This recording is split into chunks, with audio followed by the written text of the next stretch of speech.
À la maison de la falaise, Steffi informe Sheila qu'elle est une folle dérangée si elle pense qu'il l'inviterait là-bas pour l'accueillir dans la famille. Sheila proteste qu'elle fait partie de la famille.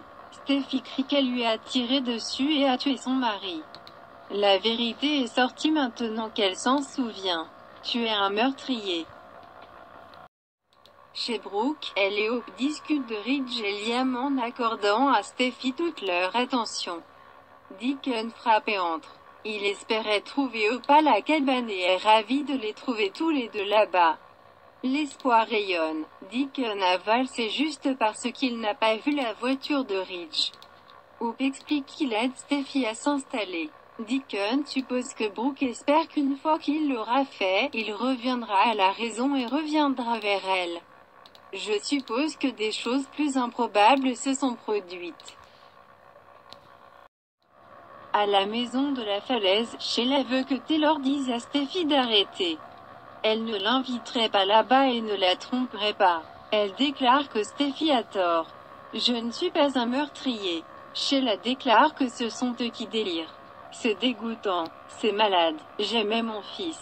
Elle ne mettrait jamais délibérément fin à sa vie. Chez Brooke, Deacon s'excuse d'être sorti comme s'il s'appelait Steffi des menteurs. Steffi réitère qu'elle était là et qu'elle avait une arme à l'hôpital où parlerait-elle au chef Baker. Steffi proteste, tu étais dans la ruelle. Sheila lui rappelle qu'elle a récemment cru qu'elle était également mariée à quelqu'un à blâmer et bien sûr ce serait elle. Steffi était là, elle sait ce qu'elle dit et ce qu'elle a vu. Sheila insiste sur le fait que cela ne s'est jamais produit. Ce n'est pas réel. Ridge avertit Steffi que Sheila essaie de la confondre. Sheila déplore que son fils soit parti et cela la déchire. Je n'ai jamais ressenti ce genre de douleur. C'est comme l'enfer sur terre. Elle rappelle à Taylor qu'elle voulait se suicider. Vous savez que je ne suis plus une personne violente. L'esprit de Steffi est entaché de peur et de colère. Sheila supplie Taylor, s'il vous plaît, vous devez me croire. Taylor lance un regard incertain à sa fille. Taylor explique à une Steffi stupéfaite que Sheila lui a sauvé la vie sur le toit de l'hôpital. Ridge aboie à Sheila, qu'est-ce que tu veux? Un tueur diabolique, tordu et malade. Tu as tué ton propre garçon. Sheila le nie. Je ne suis pas méchant. Steffi claque, oui, tu l'es. Sheila est désolée de ce qui est arrivé à la famille de Steffi et de ce que cela signifie pour Aïe. Steffi l'avertit de ne pas dire son nom. Invité là-bas et a précédemment tenté d'expliquer à sa famille la douleur qu'elle traversait. Sheila déclare qu'elle a fait son temps.